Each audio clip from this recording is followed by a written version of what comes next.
Hi అండి, welcome to మనుకన్న channel. ఈరోజైతే మేము పెసరపప్పుతో గారెలు చేసుకున్నామండి. సో ముందుగా పప్పుని ఒక 2-3 గంటలు నానబెట్టుకోవాలి. మేమైతే పంట పప్పునే యూజ్ చేస్తాము, మమ్మీ అలాగే కొంటుంది.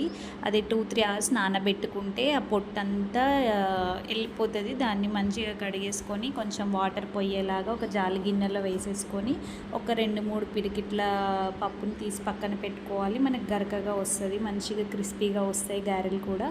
దాంట్లో కావాల్సిన మసాలా అయితే మిర్చి, వెల్లుల్లిపాయలు, జీలకర్ర, తగినంత సాల్ట్ ఇందులోనే వేసేసుకున్నాను నేనైతే.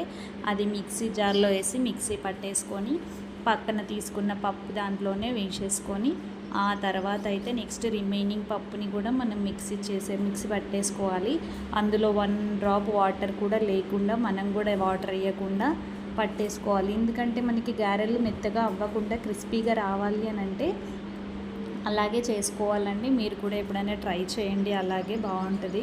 మనకేంటంటే గారెల్ని పెసరపప్పుతో కానీ శనగపప్పుతో కానీ ఏ పప్పుతో అయినా చేసుకోవచ్చు, బొబ్బెర్లతో కానీ. ఇవన్నీ ఏదైనా 2-3 అవర్స్ నానబెట్టేసుకొని క్రిస్పీగా ఉండాలి అని అంటే వాటర్ కూడా వేయకుండా మనం వేసుకొని మిక్సీ చేసేయాలి. తర్వాత అవన్నీ వేసి మొత్తం మనం మిక్స్ చేసేసుకోవాలి.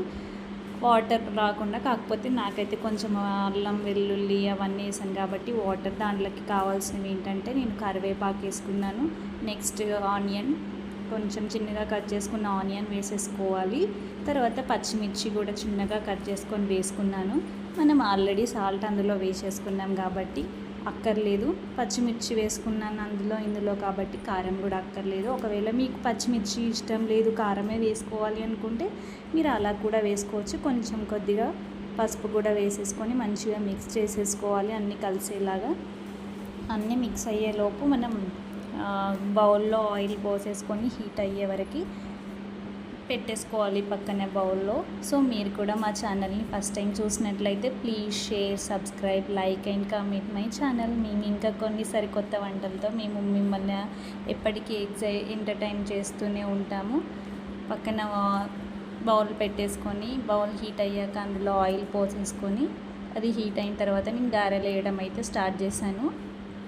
గారెలు వేస్తున్నాను. మంచిగా హీట్ అయిన తర్వాతే మనం ఎప్పుడైనా ఏ స్నాక్ ఐటెం చేసుకున్నా వేసేసుకొని అవి గోల్డెన్ బ్రౌన్ కలర్ వచ్చేలాగా మనం కాల్చుకోవాలి. ఆ తర్వాత తీసేసుకొని మనం నార్మల్గా కొంతమంది సాస్తో తింటారు, సాస్తో తింటే ఇంకా చాలా టేస్టీ ఉంటుంది. మా ఇంట్లో సాస్తో నచ్చదు కాబట్టి మేము నార్మల్గానే తిన్నాము.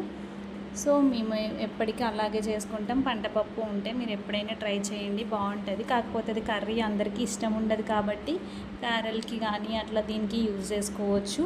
సో మీరు కూడా ఎప్పుడైనా ట్రై చేయండి. ఇలా మనం గోల్డెన్ బ్రౌన్ కలర్ వచ్చే వరకు వేయించుకోవాలి. నేను చేశాను చూడండి.